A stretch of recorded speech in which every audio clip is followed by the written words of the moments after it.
Have you ever wondered why behavioral interventions that work brilliantly in controlled settings often fail when applied elsewhere?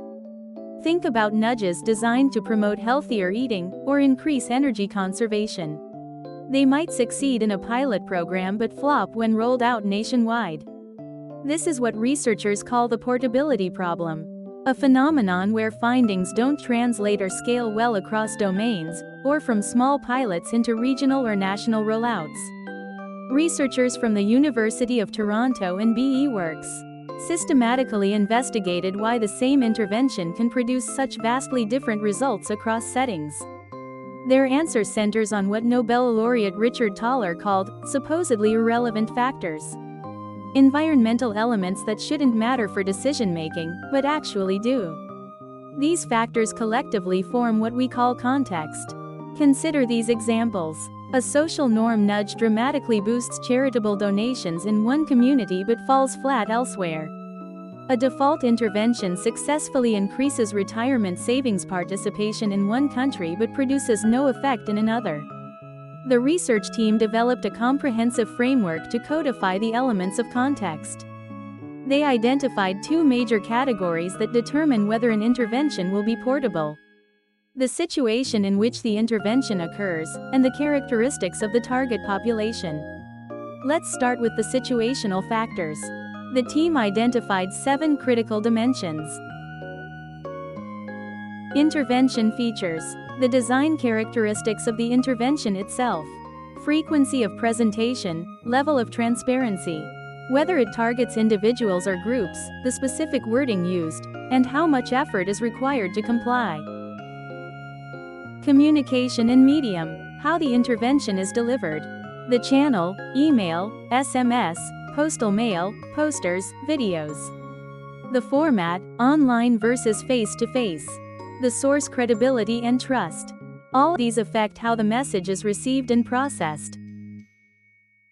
Incentives: the structure of rewards offered, whether they're monetary or non-monetary. Immediate or delayed, certain or probabilistic. The presence of loss framing versus gain framing. These design choices fundamentally shape behavior. Social environment: the social context in which the intervention is embedded. Whether the environment is private or public, the presence of others, the credibility of the implementing organization. Whether it's government or private sector, the level of institutional trust. Physical environment: concrete details of the physical setting, ambient temperature, lighting levels, noise, colors.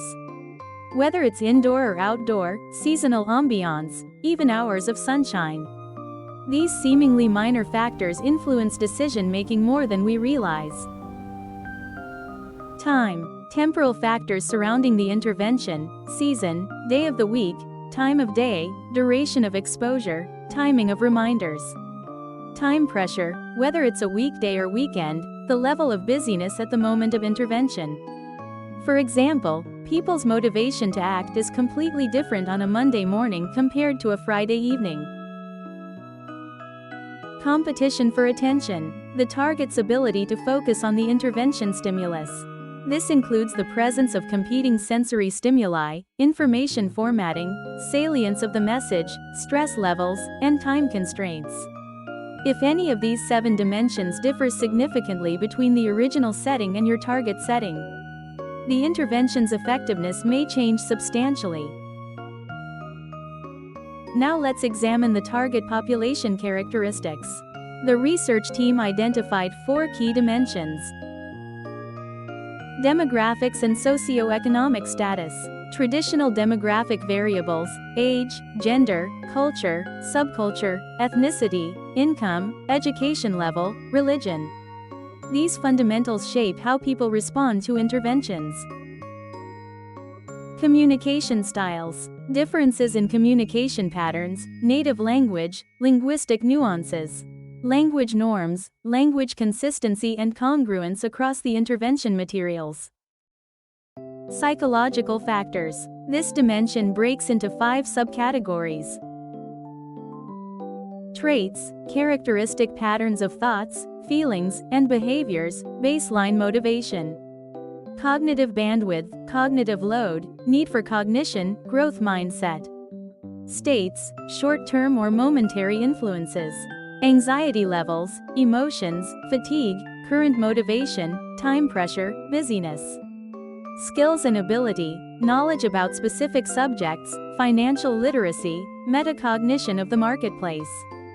Physical activeness, strength of existing habits, problem-solving ability. Self-regulation, the ability to manage emotions and behaviors, impulsivity versus forward thinking. Consideration of future consequences, discipline, accountability, time management. Attitudes and beliefs, evaluations about objects, events, or experiences. Beliefs about past performance, perceived task complexity, prior beliefs, pluralistic ignorance. All of these factors influence the response to a nudge. Composition of group. Are your targets primarily naive intenders, people who want to change behavior but are unable to? Or are they opponents, people who need to be convinced of the need to change? This fundamental difference requires entirely different intervention strategies. Now here's the critical warning from the research team. Beware of nudge store shopping. The temptation to simply copy a successful intervention from elsewhere is strong. But blindly transplanting an intervention without thoroughly adapting it to differences in context can be problematic, or even counterproductive. The researchers recommend that practitioners ask two essential questions before implementing any intervention. Question 1. Is the situation in which you'll deploy the intervention significantly different from the original setting? Use the 7 situational dimensions to make this assessment. Question 2. Is your target population significantly different from the original population? Use the 4 population dimensions to evaluate this. The framework allows you to identify not only which dimensions differ, but also whether these differences arise from factors within your control or beyond it. Here's the critical principle: the greater the judged difference between your context and the original context, the more important it becomes to take 2 actions. First, adapt the intervention to suit your target context. Don't just copy and paste, thoughtfully modify it. Second, test the intervention in your new setting before deploying it at scale. This ensures that contextual elements won't dampen its efficacy. The researchers acknowledge that their framework doesn't allow us to identify the relative importance of each dimension, or whether different dimensions matter more for different interventions. That level of precision requires more research. Instead, their goal is to provide practitioners with a comprehensive checklist, a laundry list, as they call it, to make informed judgments about portability. The bottom line: accounting for context requires reflection, creativity, and rigor. But it's absolutely necessary for maximizing the impact of behavioral interventions and advancing the field. This framework provides a systematic approach to answer the question, why won't this intervention work here? It moves us beyond vague statements about contextual differences to specific, actionable dimensions that practitioners can evaluate. By understanding and adapting to these elements of context, we can make behavioral science interventions more effective and more scalable across diverse settings. If this helped clarify the portability problem, hit that like button. And subscribe for more insights from cutting-edge behavioral science research. See you next time.